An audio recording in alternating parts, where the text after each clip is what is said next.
Hey everybody, welcome back to Swanson's Garage. I've been working on disassembling all these roller lifters. Got all the cotter pins pulled and pulled the rollers out of the castings. Everything looks pretty good considering. There's a few that are slightly pitted, but compared to some of the other ones we took apart in the parts blocks, these are beautiful. So between those ones and these ones, we'll probably actually have a bunch of decent ones to possibly reuse. So I'm going to bag and tag these, put them back on the shelf, and move on to something else. Because we're not really supposed to be working on engine stuff. We're supposed to be working on transmission stuff. But I've been trying to just get a few things ready to bring back home when I go home. So yeah, like I said, I might actually pull that head out and take that apart too, just in case I need to bring that home to press anything, if we got a stuck valve or something we got to deal with. I'm guessing that's all going to come apart pretty easily, but I might tackle that next.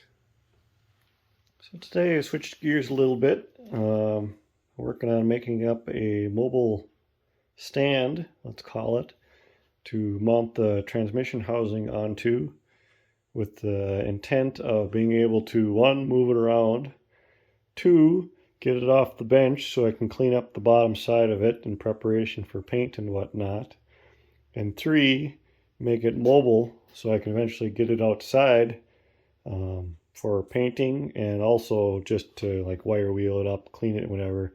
Trying to do as least amount of that stuff in the shop as possible to keep it clean in here as possible. Now that the weather's turning nice, I'll be able to roll it out in the driveway, make the mess out there, and then roll it back in. So what I did was I had these stands that came with the tractors. The previous owner, Mitch, had made up for engine stands. And I figured, well, they were about the right size and shape and whatever, what I was going to build anyway. So I just modified them a little bit to work as a transmission stand. And I did it in such a way where everything is just bolted together, erector set style. So when I'm done with the transmission, I can unbolt these and bolt it back up and use it as an engine stand down the road. So it kind of works out well. So all this top part I made, it'll bolt to the bottom of the bell housing there. I got some casters drilled and tapped and put them on the bottom there so we can roll it around. Same thing on the back here. I made up this angle iron to bolt on to the original stand. Added the wheels on the bottom. Got these long bolts and made these standoffs. So that'll sit on top there, and then it'll bolt down through to get the proper height. Same story, when I'm done I can unbolt and it'll be back to an engine stand, and it'll also be on wheels at that point, so we're actually moving up in the world. And then so the next step now, I think I'm going to dig out the cherry picker, get the transmission slung up here so I can get rid of the bench, put the stands underneath, and then once I have them on, I can get I got this piece of angle iron I'm thinking of to put between the two stands just to give it a little more stability, the legs this way. Is the plan. We'll see how it goes. So yeah, I'm gonna get it all lifted up here and I'll check back when I get it mounted up.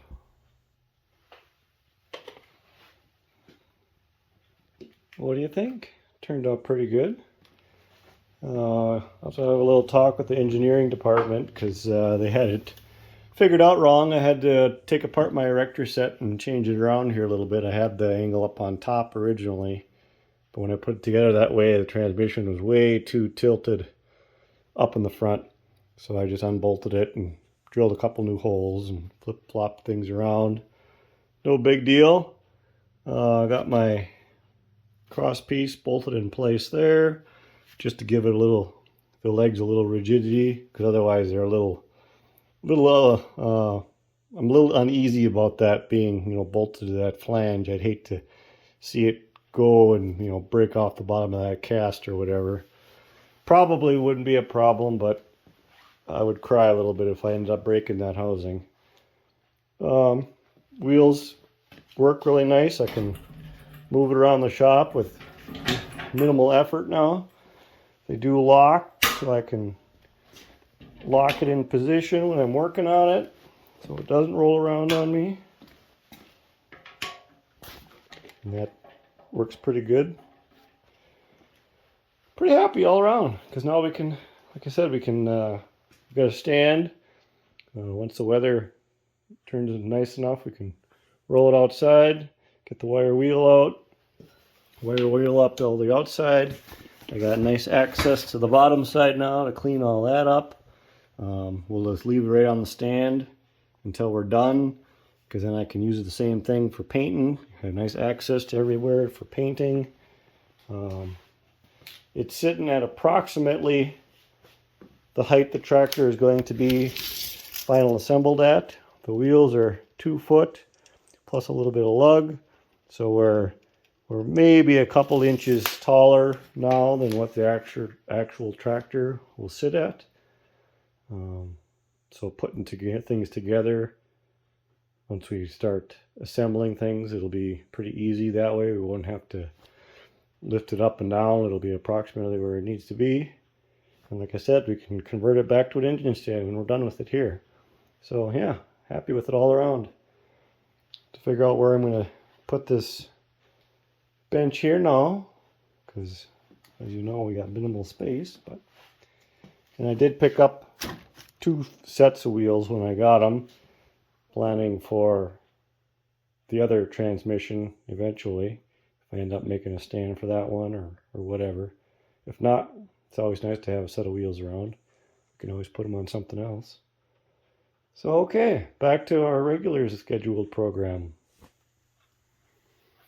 I've been working on tearing down the head here. Got all the studs pulled out with my stud extractor. Got the freeze plugs chiseled out. I just took off all the springs off the valves. Use my valve spring compressor, do that. They are in poor shape. We got 2 that are broken, a whole bunch more that are corroded, so we're gonna have to get all new springs, all new tops, keepers, because they are all just wore out, worn right through in places. Interestingly, a couple, 1, 2, 3, 4, had washers below them, spacer washers, I suppose. Really thick one there. The rest of them were thin. I imagine they did that to get the right spring pressure, I'm assuming. Lot of rust and corrosion. I'm going to chisel away some of the gunk here and vacuum some of this up and see what we got. I mean, the valve guide is completely rotted away on that one.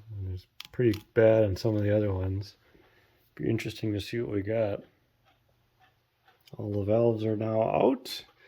They're all, I'm assuming, garbage, but that's not really surprising. Kind of interesting.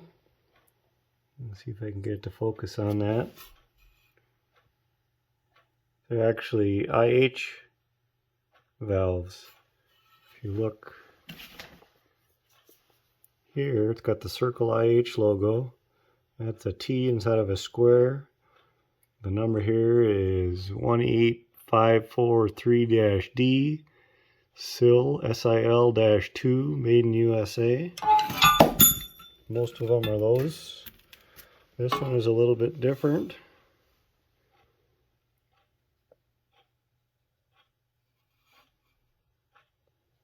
Get to focus. Yeah, might not work. But it says SIL chrome. I'm assuming made in USA. I think that's another IH logo in the middle there, and then Not sure what the numbers are on that one. 436 something dash DA. So somebody must have went through this head at some point and retrofitted it with IH valves, I guess. Because they've obviously been modified. The ends are not even the same on all of them. Seats look like they've been redone too, because it looks like they've been remachined with seat inserts installed. New seats. You can see that lip there. I think that means that there was inserts put in it. And of course, it'll need to all be redone again because it's very, very bad shape. With nothing, it's not like a little touch-up grind is going to fix that. It's going to need new seats for sure. Probably new guides. It'll need everything. It'll be a whole rebuild. Kind of neat. It's still got the spark plug wire tube. This is the metal version. I believe there's two different varieties, the metal and then the composite. So I'm going to take that off next here. Finish taking out the other studs on the other side, and then this head will be all cleaned up. Okay, head is cleaned up. As far as all the studs are extracted, we have 3 casualties. 1, 2, and 3 studs broke off. I guess I'll just bring this head home when I go home, and we'll set it up in the bridge port and do like we did to get the exhaust manifold off the other head. We'll drill them out and clean up the threads with the tap, and we'll be good to go. Everything else came out good. All the other studs came out nicely. I just double nutted everything. So yeah. On today's question of why does it take so long to restore a tractor after all? All you got to do is just clean it up and paint it, right? Yeah. Exhibit A. So the project for today was I wanted to get this parking brake lever removed. This pin was through here, and cotter pin holds it in place. So it should be an easy matter of driving that pin out and removing the lever, right? Easy peasy. Wrong. So I've been actually attempting this for quite a while now. Well, first step was just to get it moving because it was rusted solid when I started. So I was soaking it down with penetrating oil and slowly got it rocking back and forth. And then once I got that to happen, I finally could start to work the pin in and out this way to try to get it to free up. Well, the problem with that, it was stuck in here. I got it to move in the housing, but it was stuck in the handle. I couldn't remove it with the pin stuck in the lever because the casting, I'll see if I can show you here, the casting tapers, right? So I would get out to about here and it hits the casting and I couldn't go any farther because it goes uphill here, right? Okay, so I tried a whole bunch of other things, trying to, put pullers on here whenever to push the pin to get it loose out of here. I tried throwing some heat with it on it with the little propane torch. Nothing. Couldn't get it to budge. So I just said the heck with it. Today I gave up. I said I'm just going to cut the pin because we can make a new pin. It's nothing special about it. It's just a shouldered pin. Bring that to Swanson Machine Shop and Dad can make me up a new one of them. No problem at all. So I figured, okay, I'll cut it. I'll get the lever off here. And then I'll be able to just punch that out of there, right? Once I get it in a good backer. You had it in the vise here. And I figured I'd take a great big punch and a big hammer and I just punch it right out of there, right? Nope. Nope. I was wailing on it. The big hammer. We couldn't even get it to budge. Okay, so I figured, well, I'll try putting the puller on there. So I got that rigged up, pushing on there, pumped that baby up as much as I dared. Nope, wasn't coming. And like I said, I was already past the sketchy point of somebody getting hurt, so quit that idea. So then I figured, okay, I'll drill a little hole and a bigger hole right on the edge of it to relieve the pressure.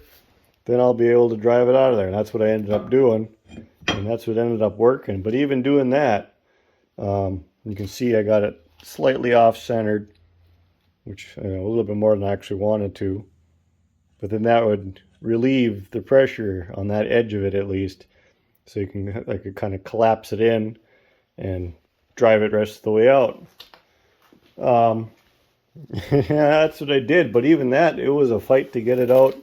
Even doing that, you could see how much I had to wail on it with the big punch just to drive it out with that. It was so corroded in there. You can see all the rust.